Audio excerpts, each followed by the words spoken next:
Assalamualaikum warahmatullahi wabarakatuh. Selamat pagi anak-anak. Alhamdulillah, pada pertemuan kita kali ini kita akan masuk tema mengenai Daulah Umayyah di Andalusia terkait perkembangan peradaban dan ilmu pengetahuan. Untuk lebih jelasnya, apa saja yang akan kita pelajari pada materi ini, kita langsung saja ke slide berikutnya. Nah, untuk tema pembahasan kita pada hari ini yaitu yang pertama mengenai ilmu pengetahuan dan sains, yang kedua mengenai peradaban dan pembangunan, dan yang ketiga mengenai faktor pendukung dari kemajuan peradaban. Jadi anak-anak, selama kurang lebih 7,5 abad, Daulah Umayyah di Andalusia atau Spanyol ini berkuasa. Banyak prestasi dan kemajuan yang sudah tercapai. Salah satunya yaitu dalam bidang ilmu pengetahuan dan sains. Nah, kemajuan ilmu pengetahuan dan sains yang dicapai pada masa ini antara lain yaitu yang pertama pada bidang filsafat. Nah, atas inisiatif Hakam II, karya-karya ilmiah dan filsafat diimpor dari timur dalam jumlah yang cukup besar, sehingga Cordoba dengan perpustakaan dan universitasnya yang lengkap mampu menyaingi kemajuan Daulah Abbasiyah di Baghdad. Tokoh pertama dalam sejarah filsafat Spanyol yaitu Abu Bakar Muhammad Ibnu Asy-Syaikh, yang lebih dikenal dengan Ibnu Bajjah.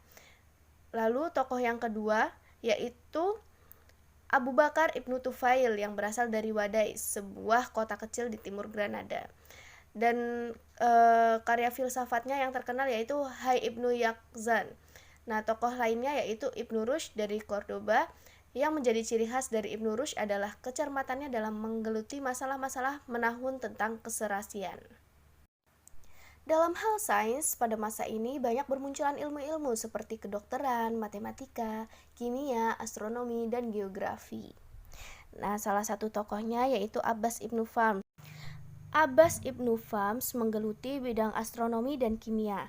Selain itu, terdapat tokoh juga yaitu Ahmad bin Ibas, yaitu ia ahli dalam bidang pengobatan, dan Ibnu Jubair, ia ahli dalam bidang geografi. Selanjutnya dalam bidang fikih. Nah, dalam bidang fikih ini Islam di Spanyol menganut mazhab Maliki yang diperkenalkan pertama kali oleh Ziyad bin Abdur ar-Rahman. Dalam perkembangannya dipegang oleh seorang qadhi yaitu Ibnu Yahya. Ahli-ahli fikih lainnya adalah Abu Bakar Ibnu Al-Khutiyah, Muzir Ibnu Sa'id Al-Baluti, dan Hazm. Hal yang selanjutnya yaitu terkait sejarah. Orang yang pertama kali mengemukakan teori perkembangan sejarah adalah Ibnu Khaldun. Melalui karyanya yang berjudul Muqaddimah, buku ini menjadi tumpuan studi ilmuwan-ilmuwan barat. Beliau juga merupakan perumus filsafat sejarah. Karya-karya Ibnu Khaldun mampu memberikan sumbangan dan pengaruh dalam pemikiran-pemikiran ilmuwan barat. Ahli sejarah lainnya adalah Yahya bin Hakam, seorang penyair yang dikenal dengan Al-Ghazal, juga Abu Bakar Ibnu Muhammad yang terkenal dengan Ibnu Al-Khutiyah dengan karyanya yang berjudul Thariq Iftitah Al-Andalus memiliki nilai tersendiri karena penafsirannya mengenai peristiwa-peristiwa di Spanyol yang sebelumnya tidak diketahui oleh orang Arab. Selain ilmu pengetahuan dan sains, terdapat juga kemajuan terkait peradaban dan pembangunan. Nah, banyaknya peninggalan monumental yang hingga sekarang masih bisa dilihat menjadi saksi sejarah akan perhatian yang sangat besar dari pemerintahan Daulah Umayyah Andalusia terhadap kemajuan pembangunan fisik. Salah satunya adalah di kota-kota sebagai berikut. Yang pertama yaitu kota Cordoba. Kota Cordoba merupakan ibu kota Spanyol sebelum Islam yang kemudian dikuasai oleh Daulah Umayyah. Kota ini dibangun dan diperindah. Taman dan jembatan dibangun dengan indah di atas sungai yang mengalir di tengah kota. Di sekitar ibu kota berdiri istana-istana megah yang semakin mempercantik kota Cordoba. Di Cordoba dibangun Masjid Raya. Ada juga istana Damsyik di sana. Keindahan Cordoba semakin nyata manakala fasilitas-fasilitas umum dibangun dengan rapih dan dilengkapi dengan saluran air yang panjangnya mencapai 80 km. Terdapat juga Al-Khosar Al-Kabir yang di dalamnya terdapat gedung-gedung istana yang megah. Terdapat juga Rushafat yang merupakan istana yang dikelilingi oleh taman yang berada di sebelah barat laut Cordoba. Yang selanjutnya yaitu kota Granada. Nah, kota Granada ini merupakan pusat pertahanan terakhir umat Islam di Spanyol. Arsitektur bangunannya sangat terkenal di seluruh Eropa.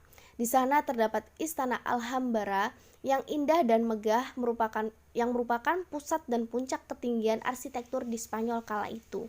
Kisah tentang kemajuan seni arsitektur terlihat juga dengan bangunan istana-istana megah lainnya seperti Istana Algaza, Menara Girilda, Al-Zahra, yaitu kota satelit di Bukit Sierra Monera. Nah, kota ini dilengkapi dengan masjid tanpa atap dan air mengalir di tengah masjid yang sangat unik dan indah.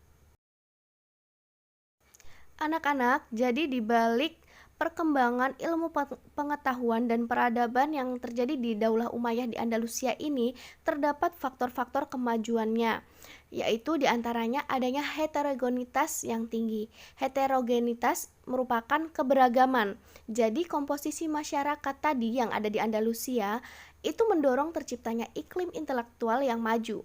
Islam datang dengan semangat toleransi yang begitu tinggi. Dengan semangat itu telah mengakhiri kezaliman keagamaan yang sudah berlangsung sebelumnya.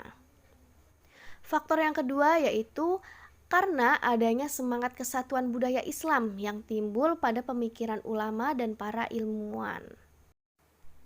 Faktor yang ketiga yaitu karena adanya persaingan antara Mulk al-Tawaif. Mulk al-Tawaif ini merupakan kerajaan-kerajaan kecil yang justru menyebabkan perkembangan peradaban di sekitar Cordoba.